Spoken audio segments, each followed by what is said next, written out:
Hello, everyone. We're going to be starting now. While we start, people will be joining. My name is Sharon Fume, and I'm the educational consultant at Winnie Student World. Today, we have a very special package for you on how to apply to funded PhD nursing programs without a master's degree. Yes, our host is going to be coming on very soon.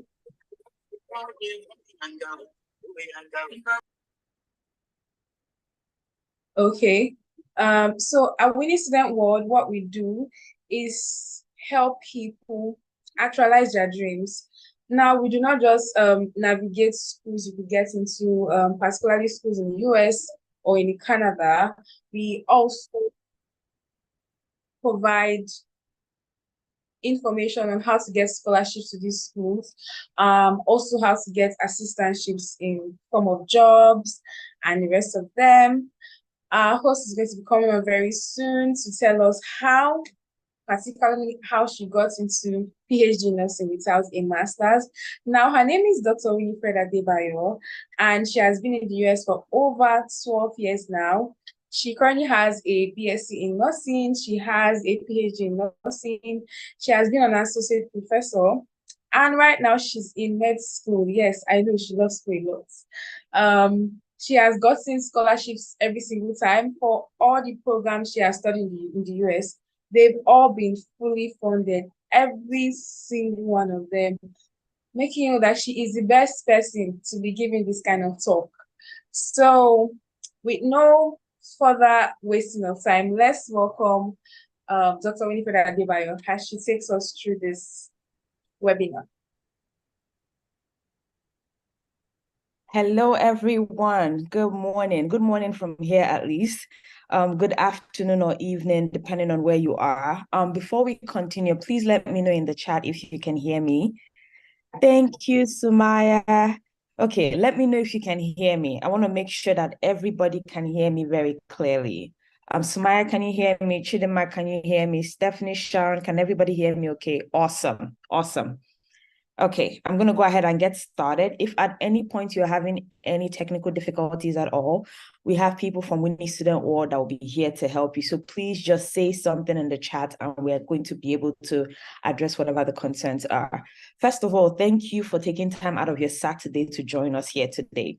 I'm really excited to talk about it. This is actually one of my favorite things to talk about because just like Sharon said, this essentially is the life that I have lived, right? So this is not like what somebody told me or what I memorized somewhere. This is something that I have experienced, and I'll be very happy to talk through my experience. It's always easy to talk through something that you have gone through, right? Versus something that maybe you heard from somebody or something you read somewhere. So excited to get you started on this journey. Now I'm going to do a few things today, right? So the first thing we're going to do is, of course, talk about why you should apply. Then we're going to go through the step-by-step process of applying. And then we're going to also talk through the resources that you need to apply. So those are the main things you're going to get today from this session. So essentially, if you stay till the end of this information session, you would have everything you need to at least understand the process and even go ahead and start the process. So that's a win-win, right? Okay. Now, before I continue, I wanted to tell you just a little bit about myself. I do not like talking about myself, but the thing is, before you sit down, spend your time and listen to someone, you want to know that they know what they are talking about, right? Or you want to know that, okay, this person is credible enough to be telling you this thing that they're telling you. That's exactly why I'm going to share this information. So first of all, I was born and raised in Nigeria. I'm also from an intertribal family. I like talking about that. My dad is Yoruba, my mom is Igbo. I speak Igbo fluently. My speaking of Yoruba is a little choppy, but I understand very well. I was also born and raised in Port Harcourt. If you're from Nigeria, you know where that is. I did my primary school in Port Harcourt. I did my secondary school in Enugu, and I did my A-levels in Ibadan. So I was a few places except the north. That's the one thing I like. Every time I think about myself, I'm like, I wish I did something in the north, so that I would have covered all the areas in Nigeria. Okay, my journey to the US. So I came to the US in 2009. So I've been here for about 14 years this year, if my math is right. And it wasn't a perfect journey, right? So I finished secondary school and I had to take the JAMB exam 2 times, which everybody knows that exam, or at least you have heard of it, because it seems like the people on the call are mostly from Nigeria. So you know about JAMB, right? Yeah, that exam, I took it twice because I was trying to get a good score to go to medicine and I wasn't meeting the cutoff. But the second time was better than the first time. But the first time I failed it completely. I didn't do well at all. I also took the SAT twice, right? The SAT is the exam you take if you want to study at the undergraduate level in the US. I took that exam twice too, right? I also took WIEC 2 times, right? And all of this was going on around the same time that I was taking my A-levels. So I just feel that A-levels, the A-levels was a collateral damage at this point, right? The reason I share this is that a lot of people think that they have to have a perfect story, and you don't, right? Even in my academics in the US, it also was not perfect. There were courses that I did not do well in. There were courses that I had to retake, right? It's not a perfect journey. So if you have discounted yourself because your journey has not been smooth or straightforward, I'm here to tell you that don't do that. Do not discount yourself at all. Don't do that. There's a place for you right here with us. Now, I've told you about some background. So who am I today, right? So I've been a nurse since 2013. That's over 10 years. I have a bachelor's in nursing, just like Sharon mentioned. I have a PhD in nursing. I'm also currently about to get my Doctor of Medicine degree. Right now, I'm in medical school as we talk to become a surgeon. So I have been in school a very long time.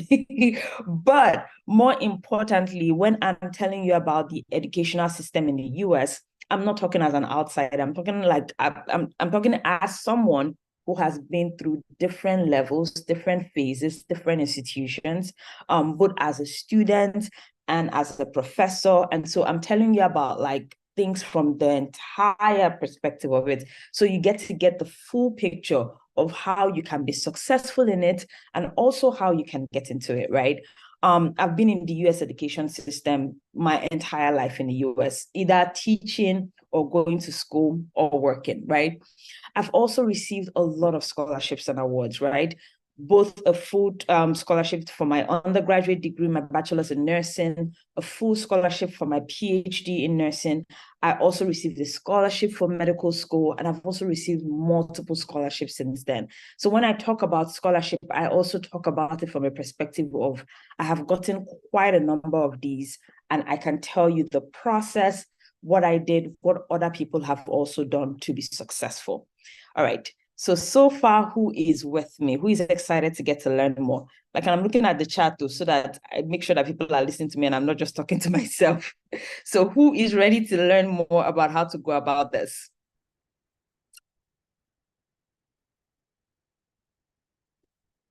Okay, looks like nobody's ready. I'll wait until you're ready. Okay. Maya said she's ready. Awesome. All right. I was like, I'm going to wait here until people are ready to hear me talk so that I'm not talking to myself.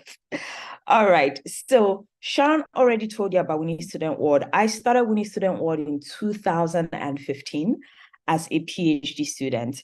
And my goal really was, I looked at all the opportunities that I had been blessed to have, and I wanted to help other African students or other people that look like me get those same opportunities, right? So one of the missions was to create a community of African diasporans that invest and give back to grow our continent, Africa, right? And so like right now, as you can see, like a lot of the people on this call are from Nigeria, right? Or from Ghana or from like some other African countries. And it's not a mistake, it's intentional, right?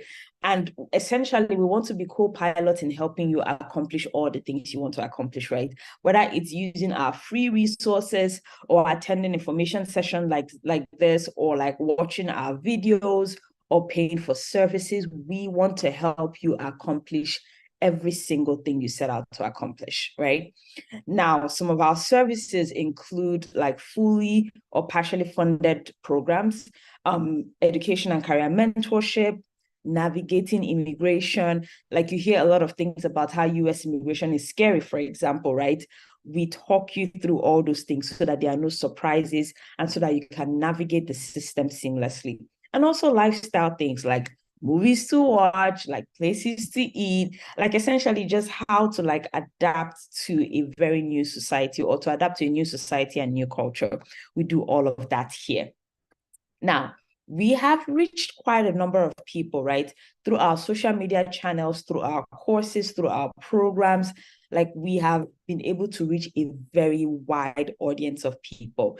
I still get pretty surprised when I meet somebody that I've never met before that tells me that they watched my video or they attended one of our things. Like, aside the fact that it makes me feel like I should go somewhere and hide because like you don't know this person, right? It also warms my heart that there are people who I may never meet physically who have benefited in one way or the other from what we do here at Winnie Student World. And you here today, you are one of those people, right? You saw an ad, you saw a flyer, you saw something, and then you came to find out more. And even if this is the only time you interact with us, you get something good that could help you on your journey moving forward.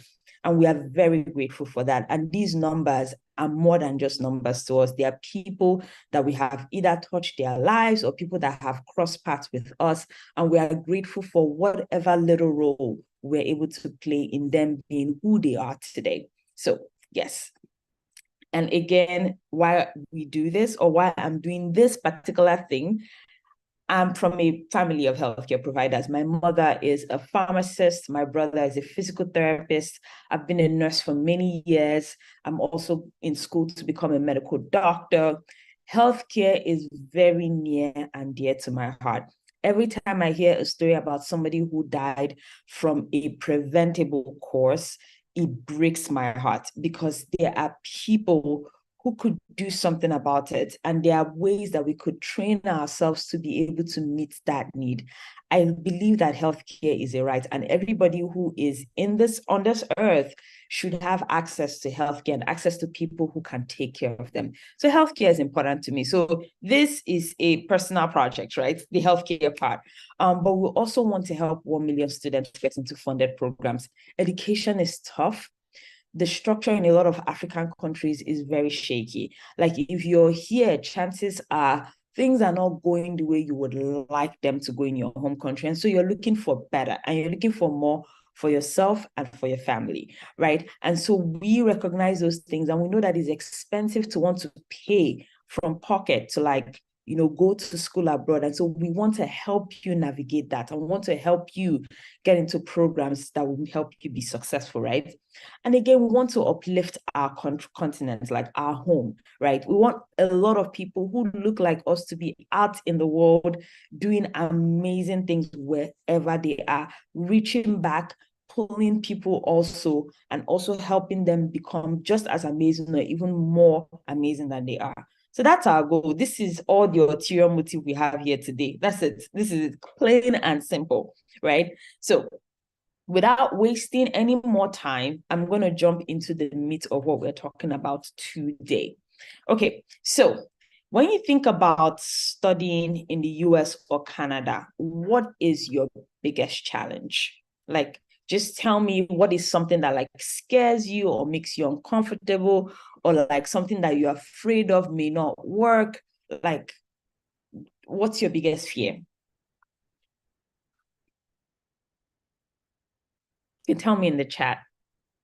It could be one of these things on the screen. It could be something that's the funding aspect for sure, for sure. I mean, like thousands and thousands of dollars that when you convert to like your home country currency, like it's ridiculous. I completely agree. Any other concerns?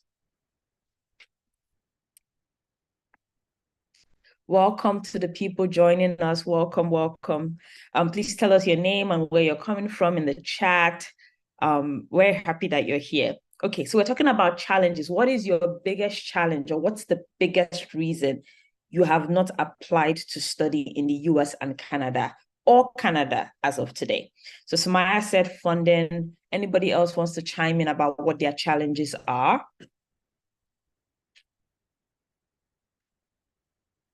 Okay, I'll be looking at the chat to see more challenges, but these are like some common ones, right? You have imposter syndrome, right? People like me who just think that there is no way. Like, there is absolutely no way. Like, how? Who is going to take me seriously? Like, where am I even going to start from? Right? I'm not good enough, or I don't have what it takes, or I don't have everything that I need. Like, whatever it is, right? And then sometimes some people do not have a bachelor's degree. I get that, right? Maybe you have like HND or OND or AND or something else, right? Low GPA is another reason. Like maybe school wasn't like the easiest thing for you, or you had a hard time, or your grades were not good, right? Or some people just don't know where to start. Like you put in how to study abroad and like everything and the kitchen sink jumps out at you, right? And so there's no, like, you just don't know where to start from. And then the unstable exchange fees, right? Like using Nigeria as an example, we started this year with, I want to say maybe 400 and something naira to a dollar. And we're ending at over 1,000 naira or so to $1. It's ridiculous, just ridiculous. Chidima says, funding, visa application, difficulty, and directions to the process. I hear you loud and clear. So these are some common challenges that like people are just like, this is not for me. It's never going to work for me. It's not going to happen for me, right? For what reason or the other, either this reason, these reasons, or like other reasons, you're like, this is not for me. I completely understand, but I am here to tell you that these reasons are not enough to stop you from doing all that you want to do. They're not enough at all, right? And we're going to dismantle all of these reasons today, okay? All right. So I need you to either say this to yourself or put it in the chat. The US or Canada needs me. I'm important. Your experiences growing up, your background, the way you think, the way you see the world, the way you look, who you are as a person is an asset. Everything about you is important. Schools need you. They need your personality. They need your skills. They need the way you see the world and the way you think about the world. Like, if you take nothing else away from your time with me, right? Even if you want to end now, like log out, I hope you don't do that. But even if you want to leave now, I need you to take a picture of this, frame it, put on your wall, whatever you need to do. Tell yourself every day that the US or Canada needs you, right? Because that imposter syndrome of that you're not enough or you're not good enough, that's not true at all. That is not true at all, okay? Now, let's jump into what we're talking about today. Tell me what you know about a PhD in nursing. Like when you hear a PhD in nursing, what does that mean to you? Like, do you know someone who has it? Like, have you seen somebody who has the degree? Like, what about you? What about it interests you? Anybody wants to chime in?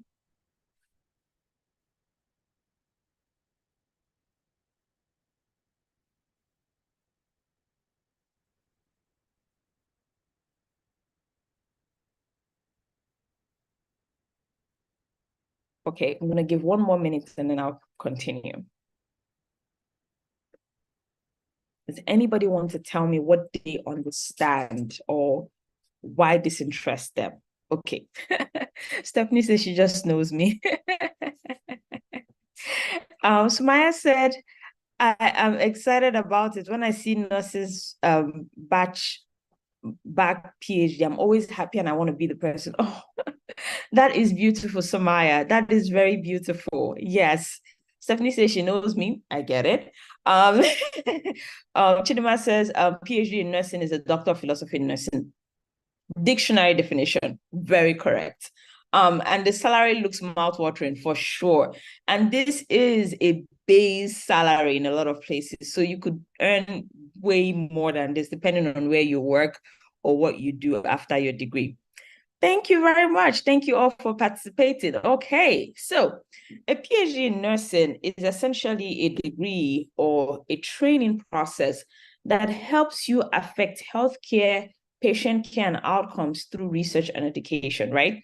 So essentially, a PhD gives you the authority to create knowledge, right? So if you Google me, for example, if you go on PubMed and Google my name, you would see papers that I have published, right? And those papers are being used by healthcare professionals around the world to either change the way they do things, to inform further research, to guide clinical practice in one way or the other, right? And so you're moving beyond just providing bedside care or working in a hospital or clinic to like working at a global level, right? Having a lot more influence in how things are done, being able to change the way people do things, being able to think through different ways of better patient care and better patient outcomes, right? That's essentially what it is. And going through the PhD program would give you the skills to do research, the skills to teach your work, and also the skills to like work in anywhere. One of the things I love about a PhD is that you can literally work anywhere, like anywhere. I remember when I was considering what graduate nursing degree to go for, and one of the professors that I met said, like, people who have clinical nursing degrees end up being pigeonholed into that clinical specialty. But with a PhD, you can work in nursing, you can work in public health, you can work in medicine, you can work anywhere. You can work in communications, you can work in media. Like, as long as there's a healthcare focus to that thing, whatever it is, you can work there. If you have plans of becoming, some politician or, a leader in a global health organization, a PhD is your ticket to working anywhere in the world, in any discipline and in any specialty. And that is amazing. It's just pure amazing. There are very few degrees that can give you that level of flexibility, that level of influence, and that level of control over your career. Not just that, you can also work from anywhere, right? You're not tied to the patient's, physical presence. So if you're doing research, you can do research from your home. For example, when I was an assistant professor, I worked from home a lot. You can travel. You're making enough money to travel. So might as well go work from a beach, right? Or work from a nice place. You can take care of your family and you can be present. I had colleagues who would tell me that one of the reasons they chose a PhD was they knew that they would never miss anything that concerns their children, right? Because if your child is sick in the middle of the day, you can go home, right? If you need to travel somewhere to support your family for something, you can leave. Your work goes anywhere you go, and you are flexible and very, very free to do whatever you want. All of that with a decent pay. So you honestly would not be able to beat this opportunity in a lot of places. And so let me tell you how you can get it, right? Before I continue, I told you I was going to walk you through the application process, right? I want to talk about a career map, and I'm going to show you an example of a career map. If you haven't done that already, right? I strongly encourage that you do it, right? Which is, where are you now and where would you like to go in the future, right? That helps you start to figure out the story that you're going to tell the PhD programs about who you are as a person, right? It helps you start to like think through, okay, how will I get from here to where I want to be as a person or as a professional, right? Let me show you an example of what that looks like. Now, this was a career map I made a while ago, right? And so this has changed for the better. But before I got a PhD, I had a bachelor's in nursing, right? A BSN, which is a Bachelor of Science in Nursing. And then I got my registered nursing license, which, depending on the country you're from, it might have different names. And then after that, I worked as an emergency room nurse, right? From being an emergency room nurse was when I got into a PhD program. But when I was applying to a PhD program, I had to think through, where is this going? Do you understand? Like, what do I want to do with it? Who can I be in 10 years? who can I be in 15 years, right? Who can I be, or who do I want to be in 20 years? And being able to imagine that helps you build a solid application. Because when you're either interviewing or writing your personal statement or crafting your application, you have a very clear idea of what is it you want to do, where it is you want to go, and what you want to accomplish on that journey, right? And so for me, at the time, I wanted to go into pediatric HIV nursing. I also wanted to get a PhD that focused on how to provide care for people who were infected, or children, young adults who were infected with HIV. I did all of this. And then afterwards, I landed a job at Penn State University as an assistant professor. And my goal was to grow from there, become a full professor, become a director of a medical center. And it is still my dream to become the Minister of Health at some point, right? And take all this knowledge and experience and, for example, impact the Nigerian space of healthcare positively, right? I don't know what that looks like in the future, but this keeps my dreams in perspective. Now, I mentioned that I did this a while back because right now I have replaced the full professor with, I want to become a medical doctor. But my goal to be the director of a medical center and the Minister of Health, still the same, right? And so my question for you before we continue, where do you see yourself in 10 or 15 years? I'm looking at the chat. Like, what is your dream? If I gave you like a ticket and I was like, okay, Sumaya, Chidima, Stephanie, let me see who else is on the call with us, Obianuju, Priska, all right, you have an open check. Where do you see yourself in 10 years? If you were to design a career map for yourself, where are you going, or where do you want to go? I'm waiting for responses.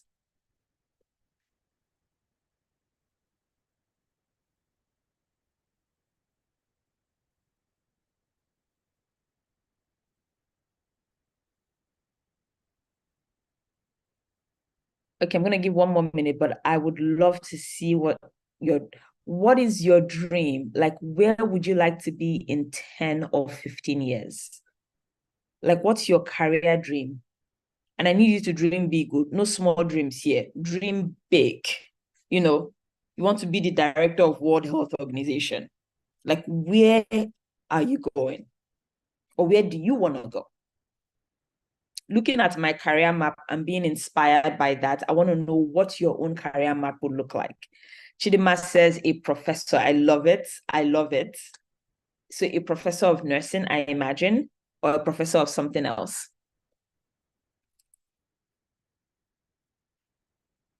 A professor of nursing. Wonderful. Wonderful. Okay. Anybody else?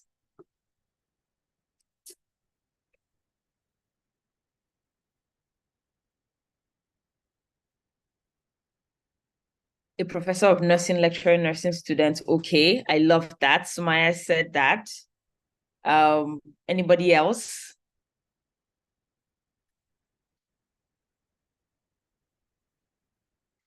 Priska says a director of a medical center. I love that. Sumaya also says she wants to be Minister of Health at a point in time. Listen, we are going to be in contact because I want that for you.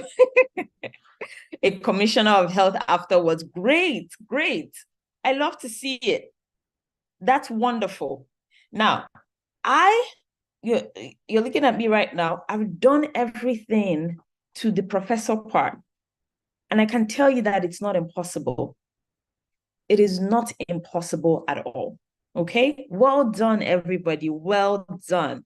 Okay, we're going to go ahead and jump into this talk of getting a PhD without a master's. This is one of the biggest questions I get. Like, can I get a PhD without a master's degree? Yes. Yes, yes, yes, yes, yes, yes, yes. If I could put the yes on my forehead like this, I'll put it there. Yes. I do not have a master's, right? I don't have a master's degree, but I have a bachelor's and a PhD. It is possible. Stephanie, you have your hand raised. You have a question? Yes, yes, yes. I wanted to comment on this question because I remember sharing this information about the webinar, and someone was like, reached out and I was like, how can you get a PhD without a master's? Is it possible that it's looking like bobo juice? I was like, okay. So I feel like a lot of people do not know that that's possible, and it's one of the reasons why we're here. So yes, we're looking forward to you explaining that. Awesome. Thank you for sharing that. Thank you. Thank you so much. But it is a common question, and it looks like sometimes they are deceiving you, or somebody's lying to you, or trying to like scam you. No, the reason for that is professions, schools had seen that like a lot of people who want to get a master's degree and want to stay in academia end up going ahead to get a PhD. So as opposed to doing a 2-year master's and coming back again to do another 4 or 5-year PhD, why not make the process shorter for people who know what they want to do, right? And a lot of academic institutions are looking for ways to make academics like more concise so that you can get from point A to point B without it taking 10 years of your life, right? And that's where the idea of a bachelor's to PhD came from. This has been around for a long time. I got my PhD in 2017, right? And before that, I started my program in 2014. So you can imagine 2014 to today is about 9 years. At least this concept has been around for 9 years. My guess is much, much longer, maybe even multiply that by 2. So it is not a new concept at all, right? How are people feeling about this? Thumbs up, excitement. How are people feeling?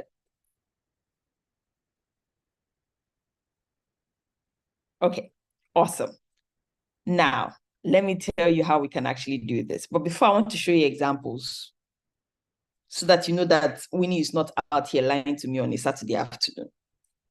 This is a, what's it called? A tip of how many of these programs are available. There are plenty. There are a lot. And it's not just me. They put it exactly on their website, a BSN to PhD. So if you have a bachelor's and you're here, you do not need to do a master's. And this has specific immigration benefits if you want to come to the US, for example, or even Canada, because with the PhD, you know what happens? You rise to the top. Like you rise to the top of the profession in 4 years. Like you are at the top of that field. You are being invited for national and international conferences. You can petition for yourself to get a green card. Like you literally rise to the top of the food chain, right? In a few years. And so if you are very clear that this is what you want to do, which I have seen from the chat, then this is for you. Like just this is for you. I don't know how else to put it. This is for you. Okay. Now, I also want to talk about fully funded programs. When I say fully funded programs, I don't mean there's a balance somewhere that you're going to pay. I mean, the moment you step your foot in the US, the money you're getting will cover everything, every single thing, right? And I want to show you examples. So it includes a full tuition waiver, it includes a monthly stipend, it includes health insurance, and it also includes a research or teaching assistantship, which is like a job. So essentially, imagine that you're working part-time and going to school part-time, but it's all included in one program. That's what fully funded PhD programs are. And universities usually offer this as an incentive so that students can focus and get that their PhD in at least 4 years, right? Some people can even get it in less. I finished mine in 3.5 years, right? And so I've seen people who really focus and they get it done even sooner. It's possible. And I wanted to show you examples of what that looks like. So this is University of British Columbia. It's in Canada, right? And as you can see, they provide a package of at least $22,000 for the first 4 years of the program. And this $22,000 is the money that goes to you as a stipend, $22,000 per year. I have seen up to $50,000 per year, right? This is another school. And guess what school this is? This is my school where I finished and I got my PhD, University of Miami. They actually have me on their website. I found that out a few days ago. So you get a full tuition waiver. You get $3,197 a month. As at the time I did my program, it was $3,000. So they have increased it since then. And my guess is that they have actually increased it more since I put these slides together, right? You get the research or teaching assistantship I talked about, which is like a job, and you also get health insurance. And if you have children or a family, it also covers them. That's a win, right? I don't know what else. That's a win. The same thing with this other school, Penn State University, covers assistantship, tuition, monthly stipend. Everything is covered. Another school is University of Virginia. And these are not the only schools. These are just examples of what this looks like. So when I say fully funded program, like you can Google these schools and find this information yourself on their website, right? How do you get in? How do you get into these programs? So at this point, I'm going to let my co-presenter, Sharon, come in and talk you through the different ways of putting your application together. Sharon, are you ready? Yes, Winnie, I am. Awesome. Okay, I'm going to talk you through a brief way of applying for a PhD in nursing. So first off, it's not on this list, but I'm going to mention it. A passport. If you plan on studying abroad, an international passport is something I believe you should have now, or you should plan on getting before beginning applications or doing a school search. Now, what are the admission requirements that you need? So first off, you need a bachelor's degree, just like what she has said, one in nursing or at least in a health-related program. Then you need your transcripts from your university, also your WAEC results. So if you know you've not gotten your WAEC certificates, now is a good time to contact your secondary school and request for that. Also your transcripts, you should request for that now if you plan on studying abroad next year, because I'm aware that it can take some time in some schools to get transcripts. Also your certificates, please, that is a very necessary thing. All schools ask for certificates from previous institutions attended, so make sure you get that. So another thing you are going to need is a personal statement or a statement of purpose. Now, for a personal statement, this shows who you are. It's basically giving you an opportunity to tell the admissions committee why they should take you, like who you are, what are your skills, what can you bring to the program, why should they pick you, why should you be given a scholarship. They want to know, okay, is this person worth it, and the rest of that. So a personal statement or a statement of purpose is very necessary. Now, these two are very similar, but they are not the same. A personal statement is more personal. It's more like you telling a story of who you are, your accomplishments, your future plans, where you see yourself in the future. While a statement of purpose usually captures what you want to do, your research, things you have done in the past, and your short-term goals and your long-term goals. Now, another thing you are going to need is a CV or a resume. Now, I'm sure almost everyone here has a CV. Please go to the chat box and tell me if you presently have a CV now. Let's see where we are. Or if you've never done a CV before, that's fine. We still want to hear your input. So, who here has a CV? Who here has a CV or has ever done a resume before? Okay, I'm not getting any reply yet. So am I going to assume no one has done a CV here before? Okay, Chidima says she has. Okay, I see. Now there are things you should take note of when you're doing your CV, because your CV is actually telling who you are.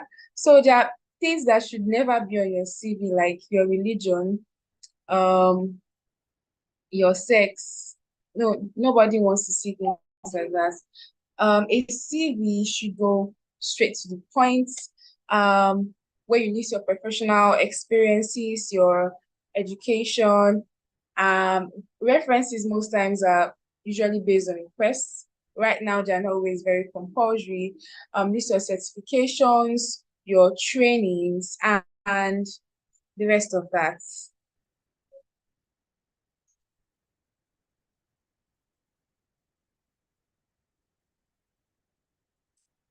Now, for standardized test scores, you also need that too. Okay, now that captures the main things you need for application for a PhD program. Thank you.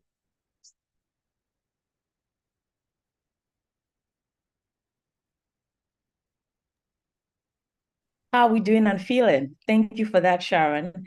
Now, before we continue, I'm going to need your help, right? So if you're gaining something from this, I need you to give us a shout out on the internet, right? Whether you're on Instagram or Twitter, just put the graduate nursing information session and put a hashtag We Need Student World and just tell us what you're getting from it. And we would absolutely love that. So thank you very much. And then we're going to go ahead and continue.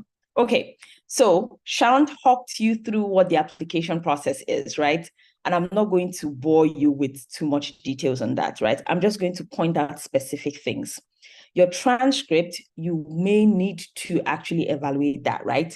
Change that from the Nigerian or whatever country you are to an actual US or Canadian version, right?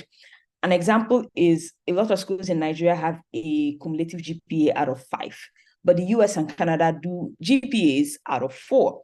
And so to get from 5 to 4 is not just simple math. You need people to look at the weight of your subjects, the weight of your credit hours, all of those things, right? And then convert your transcript. So I highly recommend that you do that.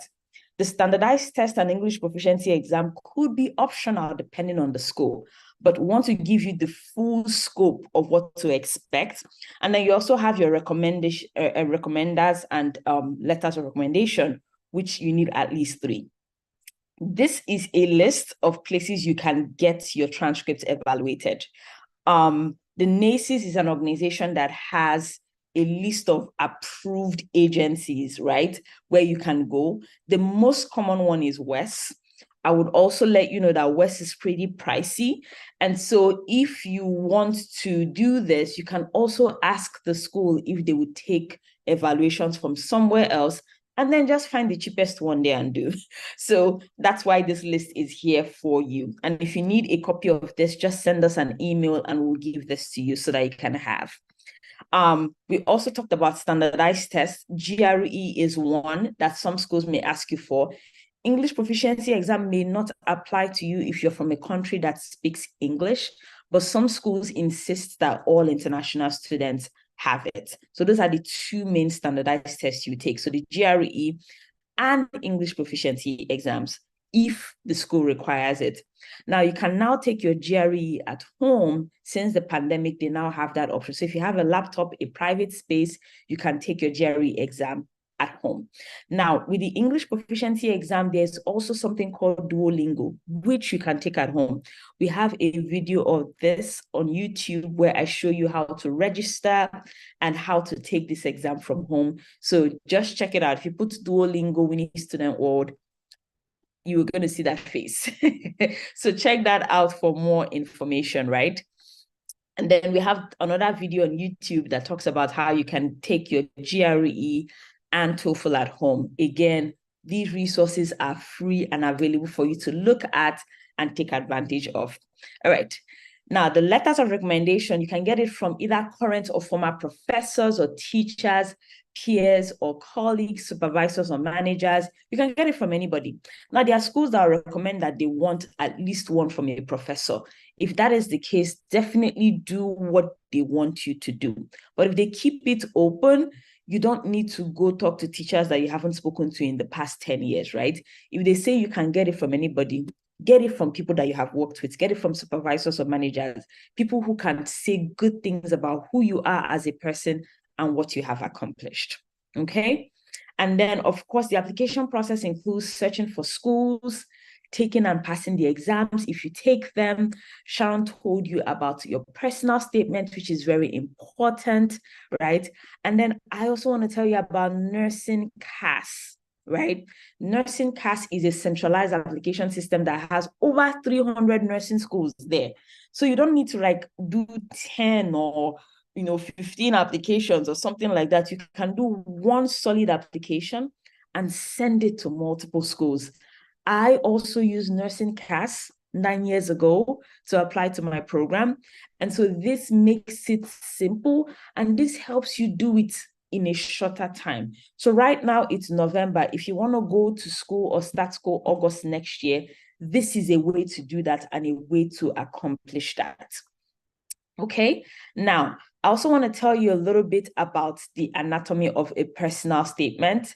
And Sharon was talking about this initially, and so I'm going to let her tell you more about writing a personal statement and breaking it down. And then she's also going to talk through the rest of the application process. And then you're going to see my face again when we're talking about immigration opportunities and what you can do after you have gotten your PhD in the US. Okay, Sharon, take it away.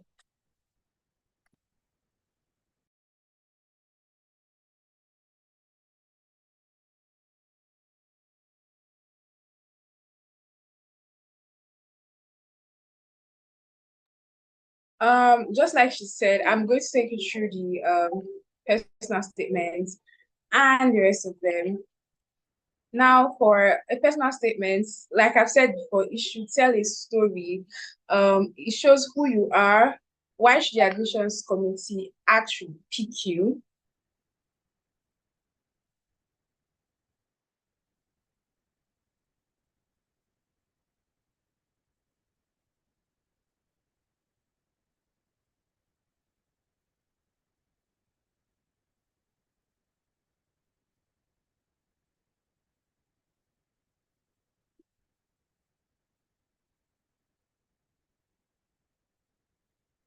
Right, sorry, I had issues with my network. Okay, like I was saying, I'm sorry for the brief interruption. Also, you should share your educational accomplishments. This is where you talk about the course you studied. Maybe you have a bachelor's degree and a master's degree. You can talk about, okay, your bachelor's degree, some programs you may have taken, excuse me, that would give the admissions committee info on who you are, what you studied, and how it is related to what you want to do, because that is also necessary. It is not compulsory though for what you want to study to be related to what you have previously studied, but most of the time our advice it is that.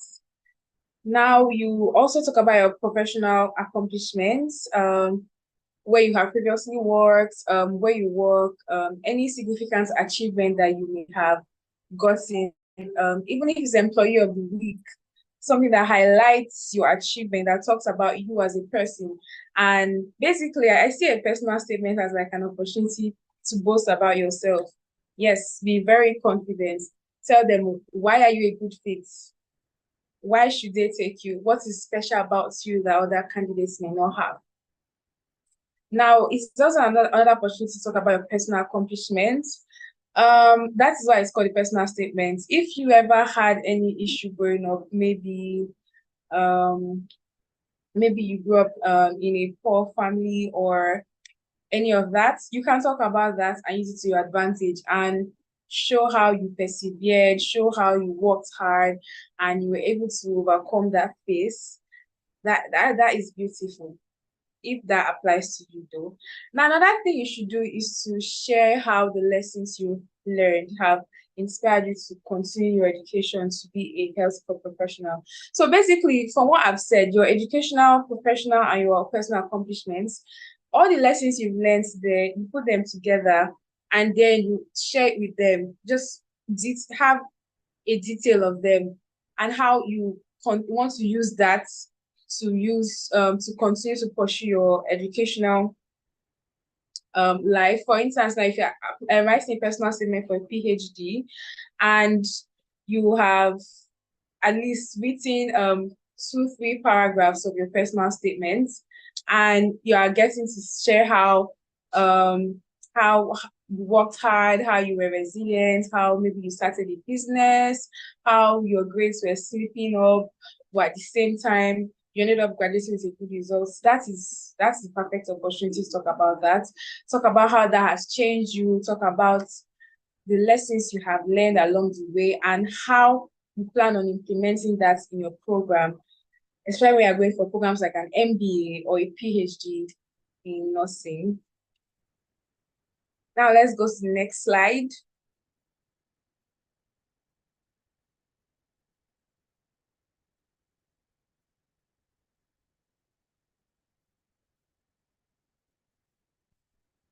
Okay. Now the next thing to do is to clean up your resume or your CV. Like I was saying before, there are things that should not be there. Your date of birth, nobody needs to know how old you are. Nobody needs to know whether you're Christian or you're Muslim. Those things are really not necessary.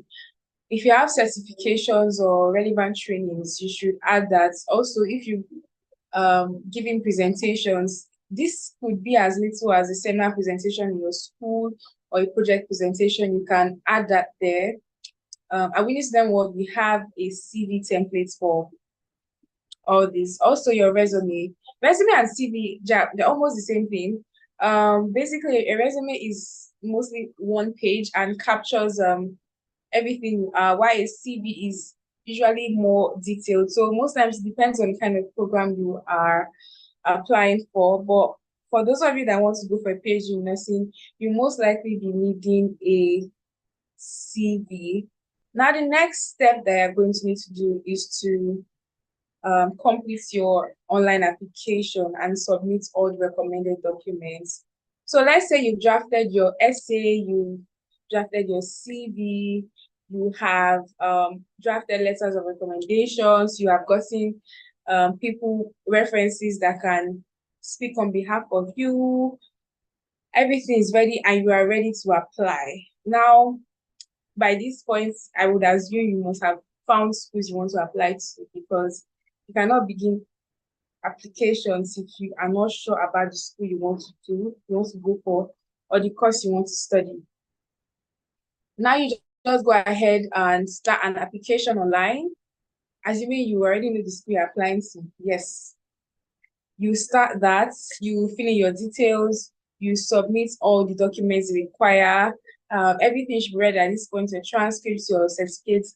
That's not the time to start emailing your school, asking them to send your transcripts. You should have done that way before you start applying. Because if you have, let's say, 2 weeks to round up your application before you reach the deadline, you don't have time to be emailing and going back and forth. That's not necessary. You shouldn't be stressed doing this. If you know the right thing to do, you will avoid stress. Now, after that, you apply for a visa. Let's say you've gotten an admission or you've gotten scholarship too. You apply for a visa, maybe an American visa or a Canadian visa. Now, for US visas, we are aware that they need interview. I believe you are aware. Please, if you are aware that you need interview for US visas, please go to the chat box and type "I'm aware," so I know we're on the same point.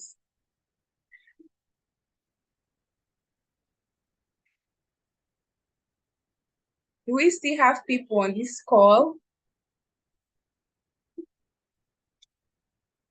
Please, if you're aware that you need an interview for US visa, I am aware. Okay, so Maya is saying she's aware. Okay, I see. We have people that are well informed here. I love that so much. Okay, Uche, she is saying she's aware. Chidinma is saying she's aware. Okay. Okay. All right, I see.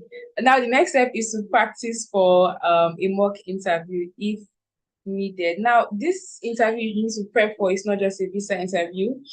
For the kind of programs you apply to, they may need video interviews. MBA programs currently do that. Some PhD programs may need you to submit a video essay or a video interview. It's really not a stressful thing. It's just something you should prepare for. Also for the visa interview, if you are going to need one, you should be prepped for that. Know what to say. Definitely know that you should get there on time because you don't want to go late for your visa interview. No, please don't do that. So that summarizes the entire application process for a PhD, an MBA, or any program you wish on going for. Okay, let's see the next slide.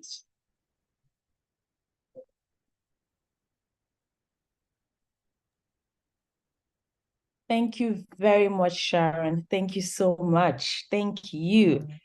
All right, so I have a co-pilot today, and that's always great. Now, you do all of this, you get into the US or Canada. What does that mean for you, right? So when you're done with school in the US, and I wanted to make this very clear so I can have a full picture of what happens when you finish this degree. First, in the US, after you study, you get a work permit. It's embedded into the student visa, right? That work permit ranges anywhere from 1 year to 3 years, depending on if you are in a STEM program versus non-STEM program. During that period, you apply for a work visa, and that work visa lasts a total of 6 years. They give it in 3-year increments. The good thing about the PhD specifically is that universities have an open check, for lack of a better way to put it, when it comes to applying for work visa. So like for-profit companies have a cap and a minimum. And so sometimes when people are applying under those companies, they may not get their work visa because they have to go through a lottery system. That doesn't apply to you with your PhD in nursing in a university. As long as university applies for a work visa for you, you are guaranteed to get it, except there's something wrong with the application. So remember what I said at the beginning, that this takes you above some of those challenges. This is exactly what I mean. You get into the system and you have a more clearer path moving forward compared to other people who are coming in for other programs, right? If you're in Canada, you get a postgraduate work permit, right? And that also lasts a couple of years or thereabout. Now, with either the H-1B or work visa in the US or a postgraduate work permit in Canada, those two immigration statuses can now help you get your legal permanent residence, right?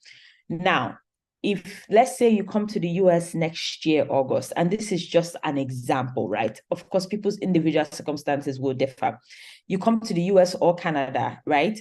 And then you come August next year, and it takes you about 4 years to finish your program. So next year, August is 2024, and you finish in 4 years. That puts you right around May 2028. That's when graduation usually is for a lot of schools. Now you get a work permit that would last you anywhere from like 1 to 6 years, right? Within that time, you get your legal permanent resident card, right? And so, for example, using myself as an example, people's individual circumstances may differ. I want to make that clear. I got my work permit, and then in about 18 months, I got my green card or legal permanent residence. And then that's it. You're not waiting another 5 years or thereabout to become a US citizen. And it's a lot less in Canada to become a Canadian citizen. So essentially, within 10 years or even less than that, you can go from where you are today to a working high-level professional in Canada or in the US, and also be a US or Canadian citizen. There are not that many degrees that give you such a clean and clear pathway to this. And that's the truth. And this is talking as somebody who has been in the US for a long time. There are not that many programs that can help you get from point A to point B, and you're not confused about where you're going. Like, it's very, direct and straightforward. How many people are excited about that information? Like, how many people have known about that before I said something about it?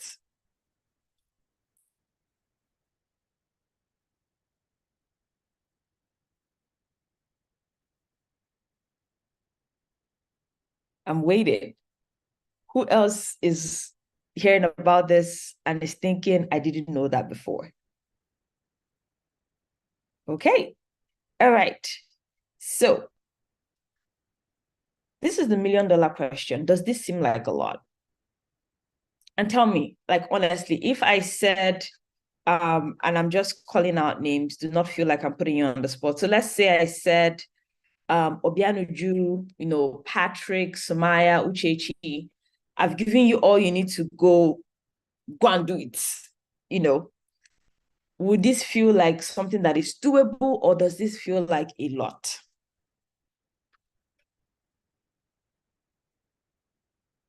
You can be honest. So I've given you the information, right? Myself and Sharon, we've taken turns sharing different parts of this. And I say, okay, go do it. Does it feel like a lot? Chidima said it's doable. Okay. It's doable, but it's also a lot. I agree. So I said it's doable though, but I just need a little more time to make it sit well. Makes perfect sense. Okay. But we still need a helping hand, of course. Definitely. Now, if this was me, right, everything I have told you is condensed information, but the question is still how, right? So, for example, what does a successful CV look like? If you've never designed, if you've never created a CV before, how do you go from a 1-page resume to a 3 or 4-page CV, right? We will give out recordings for the slides. So it's like, how do I go from now to there? What does a personal statement look like? How would I craft this step by step? What exactly would I do, right? Or how do I look for schools? Or where do I start from? Those schools that you showed me, okay, great, Winnie, thank you for telling me about those schools. But what next? How can I make sure that my applications are in before January, which is when a lot of the deadlines are, right? That's the question. I hear you loud and clear. Now, I want to tell you about this, and then you decide if it is something that you're interested in, right? So we have a graduate nursing application bootcamp. This is actually one of our oldest, most successful programs, right? We have quite a few programs at Winnie Student World, but this one has been around for a while. And the reason for that is yours truly, right? I have been doing this for a hot minute. And so putting together a successful program was not as difficult, because it's like, I have lived this. This is my experience. This is the whole thing, right? And so what is included? Now, we have preparing and taking standardized tests if you choose to take it. I want to add that a lot of the people who have gone through this did not have to take the GRE, because a lot of programs are scrapping out. So if tests make you nervous, you do not have to worry about it. There are programs that do not require GRE, especially nursing programs that don't require it at all. But if you want to take it, maybe to get into like Harvard or Yale, for example, right? Those big name schools, we have a course on how to take it, how to prepare, an example of a study schedule, everything broken down for you. We also have how to craft personal statements that exactly are irresistible, right? To tell you how to get from finding your why, telling your story, that career map I told you about at the beginning. If you joined late, we'll send out the recordings. We talked about a career map where you want to be in 10 or 15 years, how to put that into your personal statement. We have, again, tutorials and teachings on that. You also have a step-by-step process of creating an application using Nursing CAS. This is one of the coolest parts of this program. You're going to see me really literally click through the entire application. Like, you would have your own account open, and then you're watching me and you're clicking through everything step by step, right? And then you're also searching for schools. But aside that, we also have already searched for about 20 plus schools that you can start from. you only need to add schools to that if there's a school on that list that you don't like. So we've already even done that for you. But if you want to add more schools, let's say you have family in a part of Canada or a part of the US and you want to know how to search for schools, we have something on that. There's also requesting a transcript, right?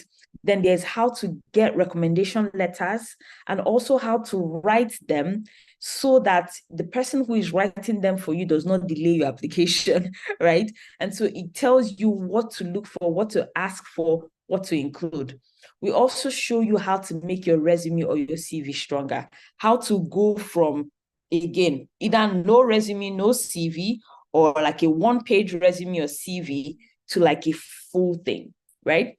If you are invited for interviews, which some of these programs are doing, there is a full tutorial on interview preparation, what to do, how to address them, how to prepare, what to look for, what to say, how to say it, and how to present yourself as successful. As somebody who has done quite a few interviews, like interviewing students in my role as a professor, I can tell you exactly what we look for, the things to know, exactly how to present yourself throughout this entire process, right? Then there's also what to expect after admission, right? How to track your application, how to communicate with the school, and then the student visa process. Whether you're going through the Canadian route, which is applying and submitting your documents, or you're going through the US route where you complete an online application and go for an interview, what to do. So I think it was Chidima that said that you need a helping hand. Chidima, tell me, does this sound like a helping hand? Like the helping hand you were referring to? Is there anything that is missing? If there's something that is missing, we're going to add it. But does this feel like it would look like what you were referring to when you said you would just need the helping hand?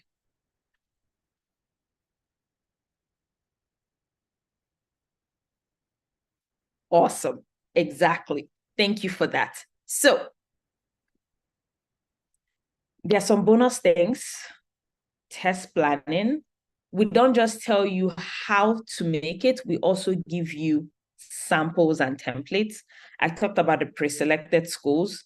We also give you recommendation letters and templates. You have a Q&A session with me. You have a strategy session with me, right? Where you tell me, just me and you tell me about your background, your experiences, and then I walk you through how to craft your unique application in addition to the program. And then you have video training on different topics related to studying in the US or Canada. These are all bonus things in addition to everything you have seen on the slide. Now, for anybody who has attended this information session before, you know that our price is usually between 200 and 250. We always put it at that, right? But the year is ending, and I don't know anybody who has heard this term before. So in the US, there's something called Black Friday, which is a day after the Thanksgiving holiday. And the Thanksgiving holiday is next week. So Winning Student World is starting their Black Friday sale this week, right? It's going to end exactly a week. So we're ending Black Friday sale when everybody else is ending Black Friday sale. But if you know anything about Black Friday sale, slices go ridiculously low, right? Which is what you're seeing. But aside that, there's also a personal reason that I'm doing this, right? The personal reason is I have seen how bad things have gotten at home this year. Even though I'm based in the US, I have family members and loved ones in Nigeria, right? If you're not from Nigeria, I'm sure you can relate to some part of this. And the prices of things have gone up. People are struggling. Things are just hard. And my staff members at Winning Student World can tell you that one of the things that we have had several meetings about is how can we bring down prices so that people can afford the things we offer and still get the value out of it. Now, of course, we run a business, so these prices cannot stay this low. The discount is going to end, right? Stephanie, I've told you the date that this is going to shut off. This price is only valid for 1 week. If you don't jump in within the week, it will be available at the full price afterwards. And we are not going to change it again until next year. That one is a given. Like the price is going to stay fixed at 200 until next year. So essentially, if cost is an issue for you and you miss this window, we will not offer this again until next year. And so you will be missing the opportunity to start school in August next year. This is a very critical point in the process. And so we are offering this to you for this price for a very limited time. And then we are leaving it alone, right? We do have other programs at Winnie Student World, but the actual nursing application bootcamp is something that we only offer at specific times at a lower price. So, any questions or thoughts? And at this point, I'm going to hand it over to Stephanie. Is Stephanie on the call? I'm going to hand it over to Stephanie and Sharon to take our Q&A and any questions and thoughts either about the program or about Winnie Student World. I'm also going to be here, so if there's anything I need to chime in about, I would definitely do that. But I want to tell you all, thank you so much for spending the day with me, listening to me, asking questions, engaging. And we honestly cannot wait to have you join us, right? I'm excited to, like, I can talk about this all day. So when I say that I'm ready to get you from point A to point B, 100% ready. So I can't wait for you to join us. I hope you take advantage of this opportunity that is going away in exactly a week. And I hope you join the program and get your application submitted before Christmas holiday, if you celebrate Christmas. If you don't celebrate Christmas, whatever you celebrate in December, I hope your application goes in before then. All right, handing it over to Stephanie and Sharon. Again, thank you all so much for having me. Hi, everyone. Okay, Stephanie just sent the link. So that is the link. Okay, Chinima, go ahead with your question.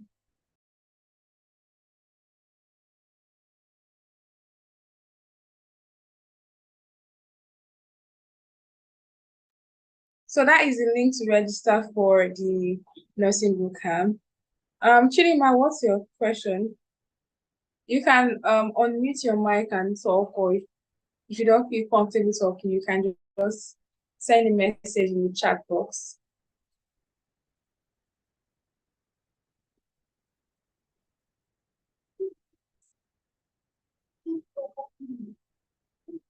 Okay, this includes pricing, exams, expenses. Okay. So what exactly is your question? No, it's not. Ma, you can use the mic if you feel like. Yes. I've seen her question already. Thank you. It's not compulsory to wear IELTS, Chidima. A lot of schools waive that because Nigeria is an English-speaking country, so you don't need IELTS. Okay. So, is there any other question we have? Even if it's not related to studying PhD in nursing, we can answer that too. So, who else here has a question?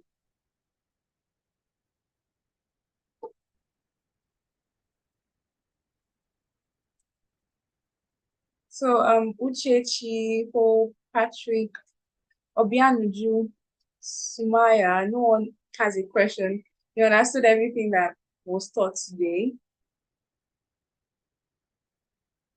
Are we going to be assigned names or throughout the process? So if you register for our bootcamp, you are going to have a one-on-one session with Winnie at a point. So yes. So you should take advantage of these discounts and register today, now as we speak, because in 2 days from now, in 3 days from now, you may forget and then remember, oh, the price has gone back to $200. So take advantage and register now. So what other question do we have?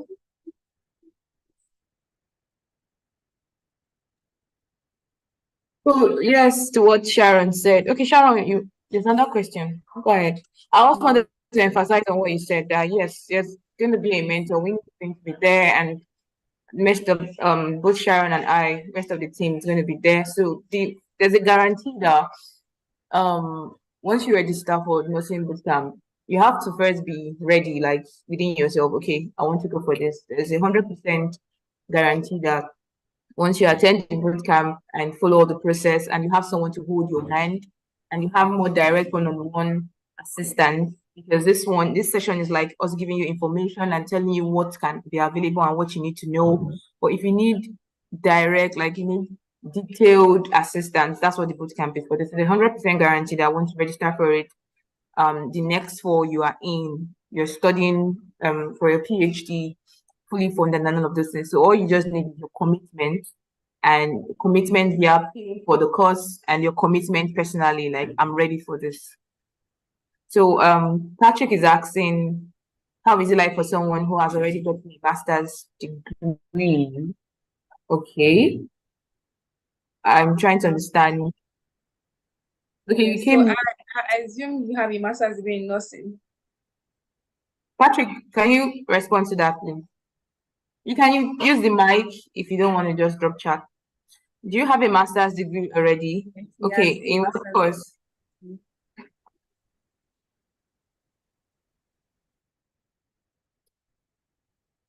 Is it there? Okay, let's assume you're ready. He's awaiting defense by Monday. Okay. Is it nursing? Okay, Yeah, Sharon, do you want to answer with this? So assuming you're ready, we're talking about how to get PhD without master's. So this person is like, he already has a master's degree. So basically it's actually even easier that way. Yeah. With a BSc straight to PhD, it's possible, but then with an MSc in nursing, it's more of a straightforward process. So basically, Patrick, that answers your question. You can still watch this recording. He has a public health nursing. So A Patrick, yes, you can. Yeah, You can. it's even more straightforward. Like there's no question about that. So Chidima says check the link. Okay. Yes, buy for $200. So that's the basic price. So there's a coupon. Use the coupon I sent on chat. So the coupon will give you a discount. Yeah, Black Friday sale. And it's expiring in 10% 1 discount. week. Winnie, are you on here? Okay.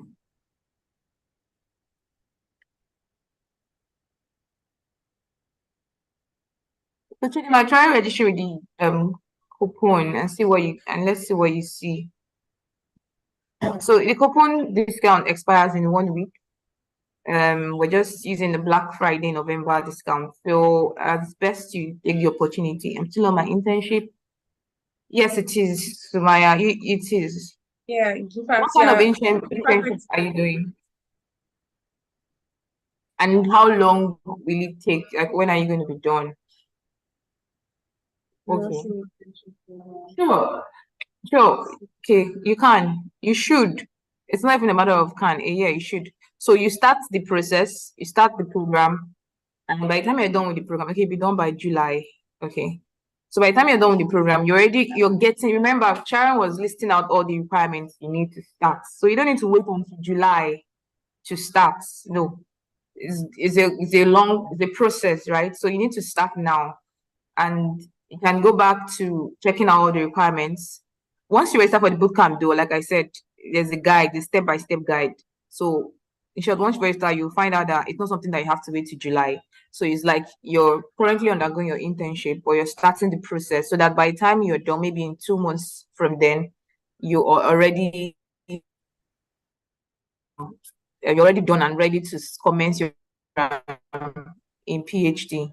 So you don't need to wait until you're done. As long as you're ready mentally, you're ready. So you start the process now, start getting all the requirements and not necessarily things that's going to take time. For example, transcript takes time, depending on your school to process, certificate, visa, all of those things.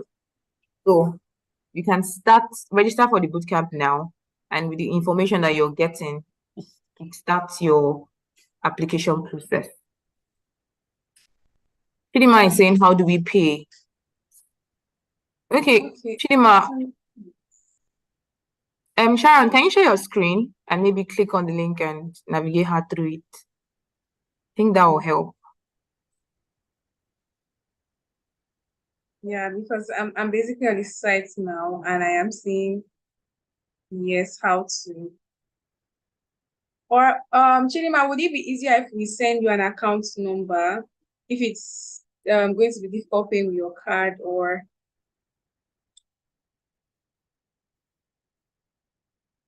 so we can make the process more seamless for you. Okay, aside from transfer, supposed to keep down for the application. I'm trying to avoid writing English tests due to these prices. Okay, an account number would be the best. Okay, just give me like less than 2 minutes. I will get the account number. So before then, so Chinima is saying aside from transport, what else are we supposed to keep down? Like Stephanie has said, your certificates, international passports. I cannot overemphasize this. International passport is almost more important than your transport. Like if you do not have an international passport now, please go register for one now. This is the best time to get that. Also you can try reaching out to those that would do okay. To those that can get letters of recommendations for you. Okay, so Maya is saying she wants to pay later, but before next week. How can she reach out? Okay, Sumaya, I will send you an email address. But first off, let me send the account number. Also check out this link I just sent, Sumaya. Sumaya, do you have a dollar card?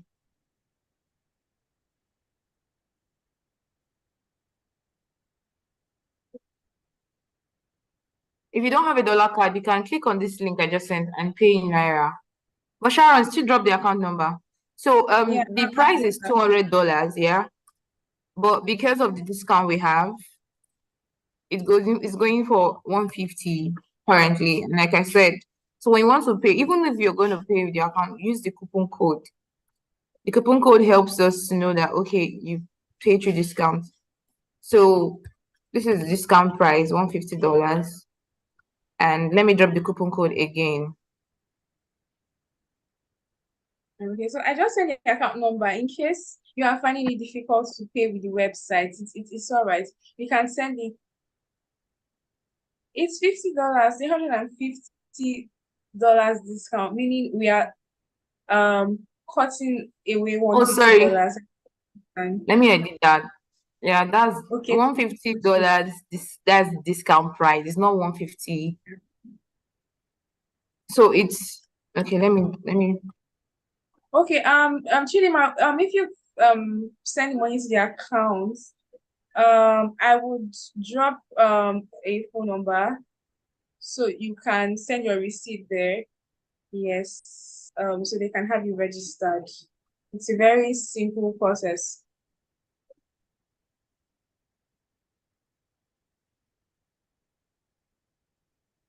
Okay, Chidima is asking how much we are paying.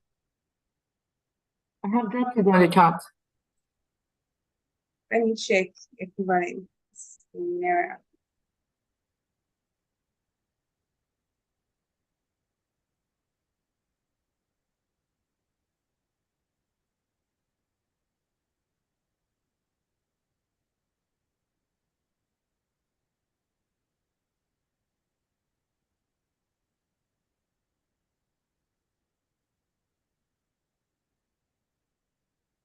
Hi Chidima. Okay, so you will be paying about 56,000.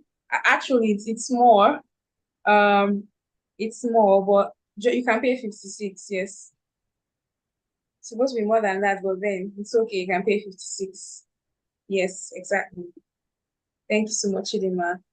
Oh, okay. You're welcome. Remember So how dollar exchange, you know how Naira is behaving. exactly. So like she said, it's directly not 56 in black market. But if you are paying in Naira and you're waiting to maybe next one, it might not be this because especially when you're using seller to pay.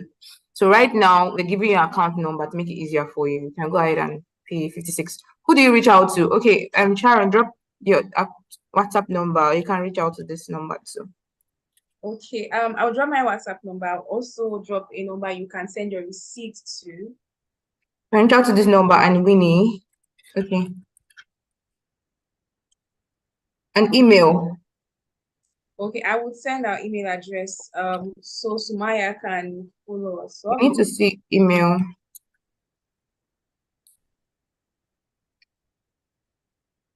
Send your receipt via email actually. Then WhatsApp the number.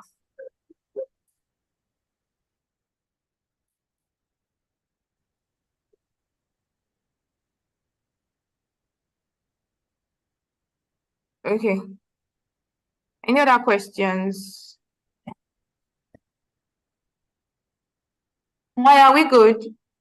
Prima, Patrick.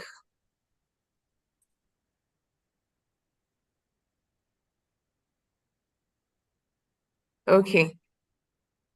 Thank you. Uchechi, Annie, Obianuju, Okay, send me a send email address. David. Thank you all for joining. And just any other question, please, let's use the next few minutes to answer and make sure that you're clear and you don't have any problems. You can always message the number and send us an email. And don't forget to follow us in our social media page on Instagram at Winning Student World on IG. Student Winning World on IG. And Okay, at our website. Stephanie, can you send our website also so they can check out what other services we provide? okay, sure.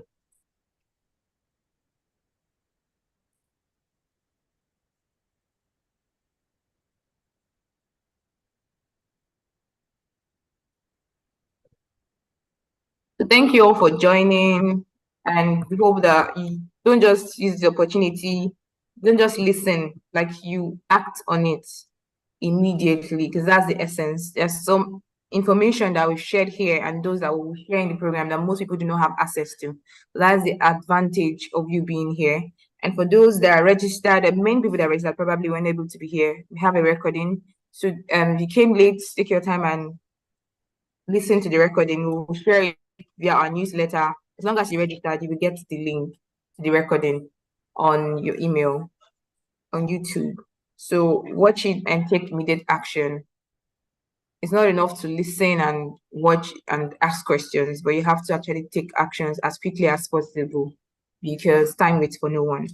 And just like what Samaya asked, you don't need to wait until you feel like, if, for example, let me give an example. You want to start your study by next for July or next for November. You need to start now because there's a process. If you go on our page, you see the post we shared about breaking down the different steps in study application. So you don't wait until when you want to now. It's not a 1 month thing. So you have to start early and acclimatizing yourself to the process.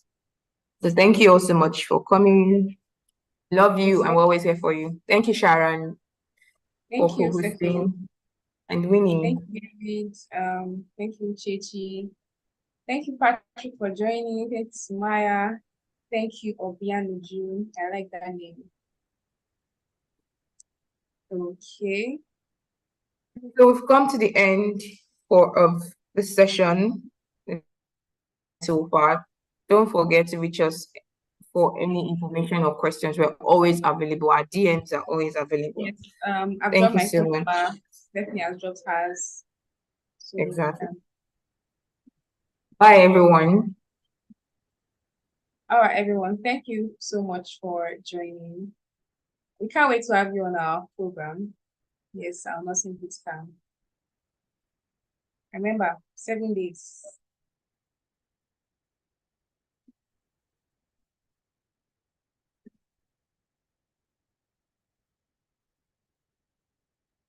All right, David. You're welcome.